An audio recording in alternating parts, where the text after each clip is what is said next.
साथ संगत बड़े प्यार से कहना। इस बार दिल्ली समागम का जो विषय था सुकून और शांति। इस जग में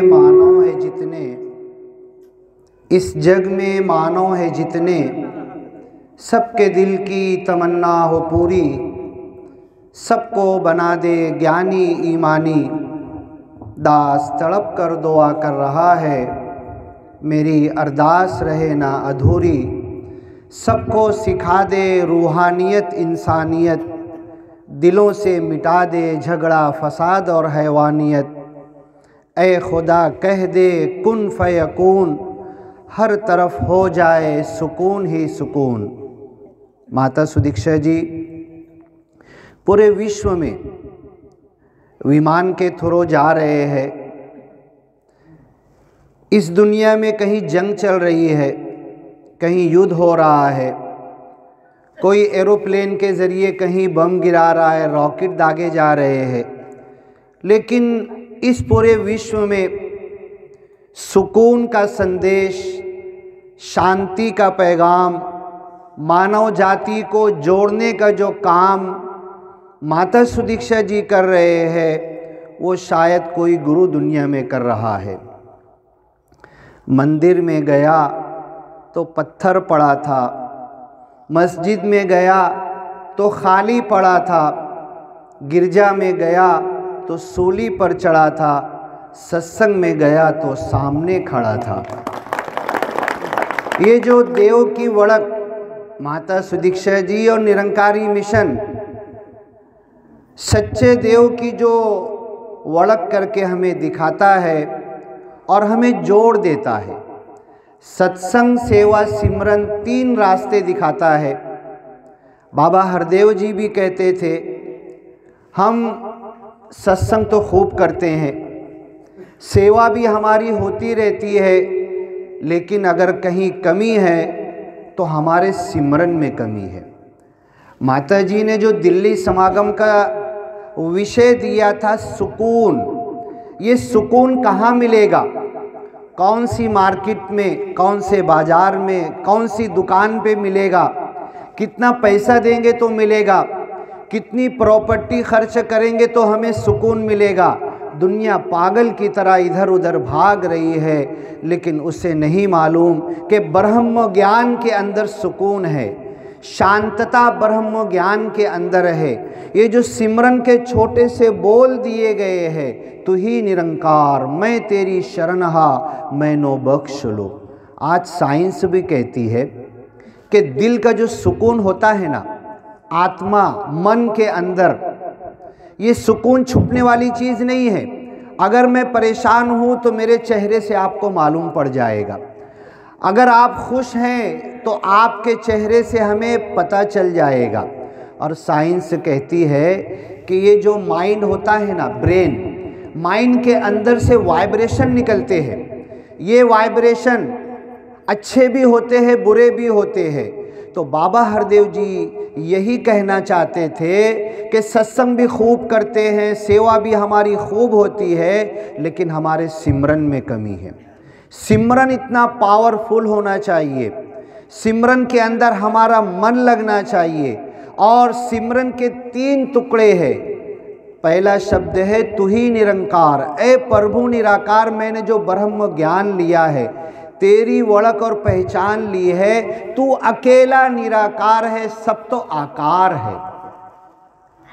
दुनिया में जो कुछ नजर आ रहा है ये माया है, रुपया पैसा धन दौलत, इसके पीछे भागने वाले को कभी सुकून नहीं मिला।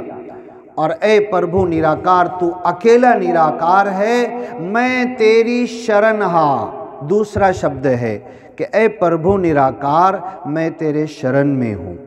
माता सुदीक्षा जी ने कई विचार में कहा है कि मैं तेरी शरणहा, ये शब्द नहीं है, ये हकीकत है। मैं जब ज्ञान नहीं लिया था, ए मालिक, जब भी तेरे शरण में था, और ज्ञान लेने बाद मुझे पता चला कि पल पल तेरे शरण में हूँ और तुझे छोड़ के कहीं भाग नहीं सकता। जहाँ भाग के जाऊँगा वहाँ तू पहले से मौजूद होगा, ये ज्ञान हमें मिला है। तो मैं तेरी शरण हा। जब हम सिमरन करते हैं 5 मिनट, 10 मिनट, आधा घंटा, माता सुदीक्षा जी भी यही सिमरन करते हैं।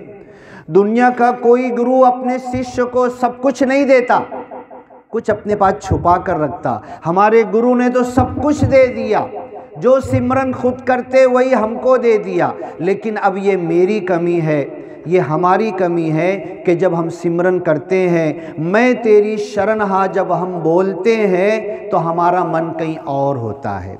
हमारा मन खाने में होता है, हमारा मन पीने की तरफ होता है, हमारा मन दुकान की तरफ, धन दौलत की तरफ, रुपये पैसे की तरफ, सोने चांदी की तरफ इधर मन होता है। और प्रभु निराकार के साथ ये मन लगता नहीं है।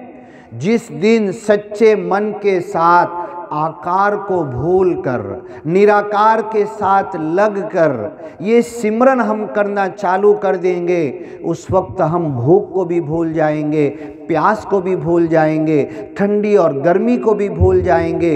इस दुनिया को भूल कर जब मालिक की याद में डूब कर कहेंगे, मैं तेरी शरण हा, ऐ प्रभु निराकार मैं तेरे शरण में हूँ, तो प्रभु निराकार तो हर जगह मौजूद है। वो हमें कहेगा, खुदी को कर बुलंद इतना कि हर तकदीर से पहले खुदा बंदे से खुद पूछे, बता तेरी रज़ा क्या है। तो हमारे दिल की इच्छा मालिक हमसे पूछेगा। बस हमारे मन में यही आना चाहिए कि जब मैं सिमरन करूं, इतने मन से करूं, इतना मालिक की याद में डूब कर करूं, मैं तेरी शरण हा, ए मालिक तेरे शरण में मैं हूँ, मुझे किसी चीज़ की कमी नहीं। प्राइम मिनिस्टर मेरे को दिल्ली अगर बुला ले तो क्या मैं जाके पूछूंगा मुझे खाना क्या खिलाओगे, मुझे किस बिस्तर पे सुलाओगे, गद्दा कुर्सी कैसी होगी? प्राइम मिनिस्टर ने बुलाया है तो सब कुछ अच्छा देगा। मैं तेरी शरण हा, ए मालिक मैं तेरे शरण में हूँ, तो तू मेरे साथ कभी गलत करेगा ही नहीं, मुझे किसी चीज़ की कमी है ही नहीं। यही मन के अंदर हमारी अवस्था होना चाहिए कि मैं तेरी शरण हा। पल पल वावर में काम कर रहे, जब घर में बर्तन घस रहे, जब झाड़ू दे रहे, जब हर पल यही हमारा ख्याल हो, ये ख्याल हमारा सिमरन बन जाए, मैं तेरी शरण हा, मैनो बख्श लो, मैनो बख्श लो, मुझे माफ़ कर दो, मैं पापी, मैं गुनहगार, मैं खताकार, मैं गलत करने वाला। मैं सामने वाले को गुनहगार क्यों बोलूं, सामने वाले को पापी क्यों बोलूं? पापी तो मैं हूँ, बख्शिश की ज़रूरत तो मुझे है, माफ़ी तो मुझे चाहिए। जब ये भाव मन से निकलेंगे तो जितने लोगों पर हमारी नज़र पड़ेगी, जितने लोगों के ताल्लुक़ से हम ज्ञान और ईमान पहुंचाना चाहेंगे, सब धड़ाधड़ हमारे इस ज्ञान की तरफ आने लगेंगे। यही चीज़ है कि माता सुदीक्षा जी यही सिमरन करते हैं, उनके सारे सिमरन कबूल होते हैं। मैं 50 बार सिमरन करता हूँ, 50 में से मेरा एक सिमरन भी कबूल नहीं होता। क्यों कबूल नहीं होता? कि मेरा मन लगता नहीं है, प्रभु निराकार की याद में डूबकर मैं बोलता नहीं हूँ। तो जब हम प्रभु निराकार की याद में डूबकर बोलेंगे तो हमारा शेजारी, हमारा पड़ोसी आकर बोलेगा, कल 9 बजे मुझे बहुत अच्छी फीलिंग हो रही थी, सुकून, आनंद और शांतता मैं महसूस कर रहा था। तब उसे बताना कि कल 9 बजे मैं सिमरन कर रही थी, मैं सिमरन कर रहा था और मैं आनंद की अवस्था में था, सिमरन की वजह से सुकून मुझे मिल रहा था और ये सुकून दूसरे तक जा रहा था। तो साइंस कहती है कि सुकून दिल का छुपने वाली चीज़ नहीं है, माइंड के जो वाइब्रेशन निकलते ये रुकने वाली चीज़ नहीं है। तो हमारा सत्संग, हमारी सेवा और हमारा सिमरन ऐसा बन जाए जैसे हमारे सद्गुरु जानते हैं, चाहते हैं कि हम सिमरन में इतना डूब कर कहें, तू ही निरंकार मैं तेरी शरण हा, मैनो बख्श लो।